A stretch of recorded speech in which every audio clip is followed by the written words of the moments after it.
호흡 수련할 때 앉는 좌법입니다. 달인자나 연하자가 좋다라고 하는 것이죠. 달인자와 연하자는 실습 시간에 하는 방법에 대해서 설명을 드리도록 하겠습니다. 마음가짐은 서두르지 않고 서서히 꾸준하게 수련한다는 마음가짐이 중요하고요. 순서는 아사나 수련 후 명상 전에 하는 것으로 하고요. 목욕은 체온 유지를 위해 수련 후 최소한 30분 동안은 목욕을 하지 않습니다. 그리고 목욕을 해서 몸에 수분이 닿게 되면 기혈순환에 문제가 생길 수도 있고요. 기타 이제 참고해야 될 사항들은 위장에 음식이 있으면 횡격막과 폐를 압박하게 되어서 호흡에 지장을 초래하게 됩니다. 그래서 최소한 3 내지 4시간 정도 지나고 나서 호흡 수련을 하는 것이 좋습니다. 그리고 대변이 건조하면 소금과 매운 음식을 중단하고 열을 올리기 때문에 그런 거예요. 그래서 이 변비로 이어질 수 있게끔 될 수가 있기도 하고요. 그리고 물을 2리터 이상 마신다. 설사를 하면 수련을 며칠간 중단하고 요구르트나 밥을 적당히 먹는다. 이렇게 얘기도 하기도 하는데 수련을 중단하기보다는 이제 음식 섭취량을 좀 줄이는 게 좋습니다. 그리고 지금까지 먹은 음식을 해독하기 위해서 설사를 하게 되는 거기 때문에 크게 걱정하시지 않아도 될 것이고요. 무리하게 수련하지 말고 지식호흡이라고 하는 것은 숨을 멈추는 겁니다.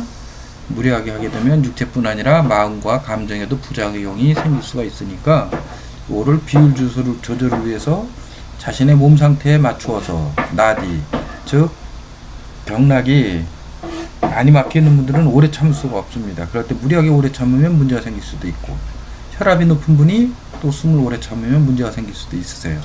이런 부분들을 조심해야 되고요. 질병이 있는 동안에는 수련을 하지 말아야 되죠. 당연히 호흡 수련, 다른 게 아니고. 근데 여기에 맞는 또 호흡 수련 방법이 있으세요. 그래서 전문가의 그 지도를 받아서 하면 크게 문제가 없습니다. 또 가볍게 송장체위로 복식 호흡을 해도 되고, 치료 목적으로 호흡 수련할 때는 전문가의 지도를 받는다라고 했죠. 자, 호흡 시 주의사항. 앞에 말씀드린 것처럼 스승의 지도를 받아야 된다. 천천히 조금씩 숨을 멈추는 시간을 늘려나가야 하는 것이고, 이 위험한 수련이기 때문에 사자나 호랑이를 길들이듯이 서서히 길들여야 되고요. 갑자기 숨을 억제하면 자신을 해치우게 될 수도 있다라고 하는 것이죠. 남녀가 다르다. 남자는 기가 위로 양의 성질을 떴기 때문에 위로 많이 떠요. 그 상기증이 생길 수가 있기 때문에 기가 위로 뜨는 걸 상기증이라고 그래요. 이거로 인해서 뭐 두통이 온다든가 어깨 결림이라든가 뭐 눈이 충혈된다든가 이렇게 여러 가지 문제가 생길 수가 있으세요. 그래서 마실 때는 흉식호흡이 되지도 않도록 조심하고, 그리고 내쉴 때는 기를 하단전으로 충분히 내려서 하단전에 쌓이게 하고, 반대로 여자는 하기가 잘 되므로 음의 성질을 떼서 기운이 아래로 자꾸 가라앉아요. 숨을 내쉴 때는 괄약근을 조여서 또 아랫배에 힘을 주지 않아서 기가 아래로 자꾸 내려가는 거를 방지하고 끌어 올려주는 이러한 행법으로 가져야 되겠다라고 하는 것입니다. 그리고 배가 부른 상태에서 수련하지 않는다. 이건 조금 전에 앞에서 말씀을 드렸죠. 그 다음에 호흡 수련 후 바로 식사하거나 목욕 또는 과로하지 않는다. 체질이나 질병에 따라 호흡한다. 자, 열이 많은 사람은 열을 떨어뜨리는 호흡을 해야 되겠죠. 냉각호흡. 그리고 심리적으로 불안정한 사람은 이제 안정을 줄 수 있는 벌소리 호흡이라든가, 또 추운 계절은 냉각호흡을 금지하고, 그러나 이 피타 체질, 즉 열이 많은 체질에는 이 냉각호흡이 또 필요하기도 합니다. 양기호흡, 즉 수리아베다 같은 오른코로 마시고 뭐 왼코로 내쉬는 이러한 양기호흡은 여름에는 금지를 해야 되겠죠. 열을 올리는 호흡입니다. 이것도. 그러나 까파 체질은, 즉 몸이 차고 좀 비만 체질인 분들이세요. 이런 분들은 이제 가능하다라고 하는 것이죠. 잘못된 수행 방법으로 하게 되면 딸꾹질, 천식, 기관지, 두통, 귀와 눈의 통증을 일으킬 수도 있다라고 하는 것입니다. 부작용이 예방과 치료입니다. 예방은 전문가의 지도, 즉 좋은 스승을 만나서 배워야 되는 것입니다. 수련 방법도 중요하지만 수련하는 동안에 상기되는 거라든가 이제 여러 가지 부작용이 일어나는 것들을 알아차리고 거기에 적절한 행법으로 이렇게 수련을 도와줄 수 있는 그러한 스승을 만나야 된다고 하는 것이죠. 그 인체 해부 생리학적인 지식도 있어야 되고 기에 대한 에너지 의학에 대한 지식도 있어야 되는 겁니다. 체질이나 질병에 알맞은 방법으로 수행해야 되고, 이건 무리시하고 하면 안 되겠죠? 욕심내지 말고 자신의 체력에 알맞게 수련한다. 이것도 중요한 것 중에 하나고요. 정신이미자는 정신이 아주 민감한 부분들 있죠. 이런 분들은 육체 수련 중심으로 명상은 적게 하고 육체 수련 중심으로 하고, 연세가 많으신 분들 기운이 많이 딸리니까 체유법은 가볍게 하고 복식호흡 그리고 편안한 명상으로 몸을 풀어주는 정도로 무리 없이 수행하는 것이 좋습니다. 또 피로감과 전신통이 있을 수 있습니다. 온몸이 피곤하고 전신의 근육이 아플 수 있고, 체력의 한계를 넘어서 수련한 경우 자신이 체력에 맞게 점차적으로 수련 강도를 조절해야 된다라고 하는 것입니다. 자, 이런 부작용 중에 하나, 두통이 아까 말씀드렸죠. 머리가 심하게 아프거나 양미간의 통증, 또는 몸과 마음이 이것은 이제 몸과 마음이 충분히 이완되지 않은 상태에서 무리하게 호흡하는 경우가 생길 수 있고, 상단전, 즉 이마나 가슴 부위 이 위에 쪽에 무리하게 집중을 하게 됐을 경우에 생길 수가 있습니다. 한강통과 견비통, 한강통은 목이 뻣뻣한 거, 견비통은 이제 어깨가 통증이 있는 것들이죠.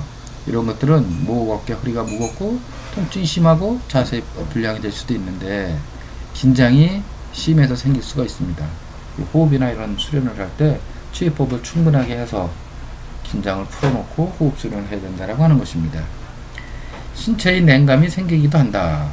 즉 수련하다 보면 이러한 증상이 나타나기도 해요. 몸이 추워지고 떨리는 경우도 있고, 이러한 경우는 체내 양기가 부족해서 양기가 떨어져서 그러는 거예요.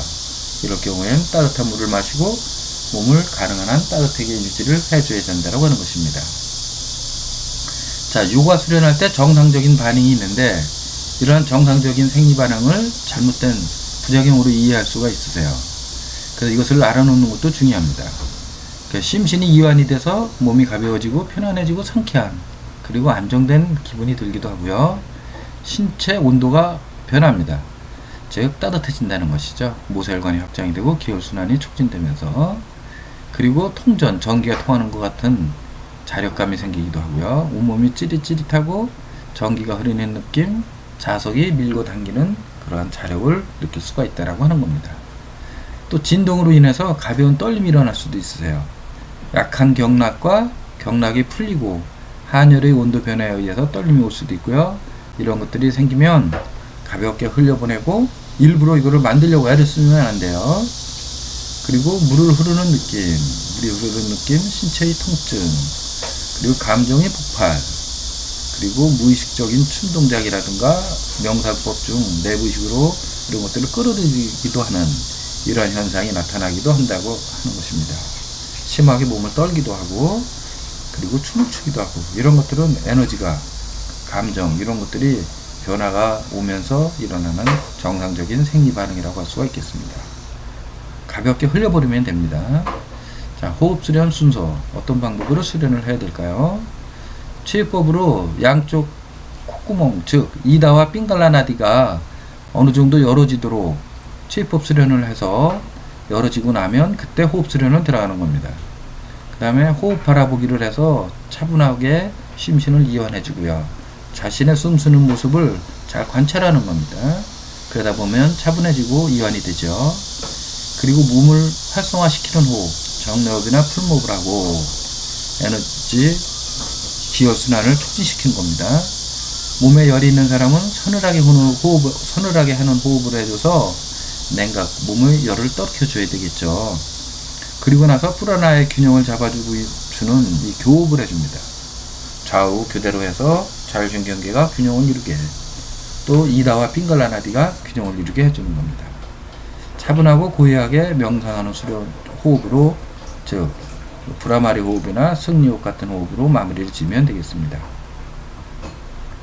자, 이제 호흡법에 대한, 그리고 치유법에 대한 실습에 대해서 알아보도록 하겠습니다. 자, 이 건강증진 수련 프로그램으로 이제 먼저 금계와 권계 수련을 하고요. 그리고 도덕적이고 윤리적인 그리고 규칙적인 생활은 필수입니다. 자, 이것을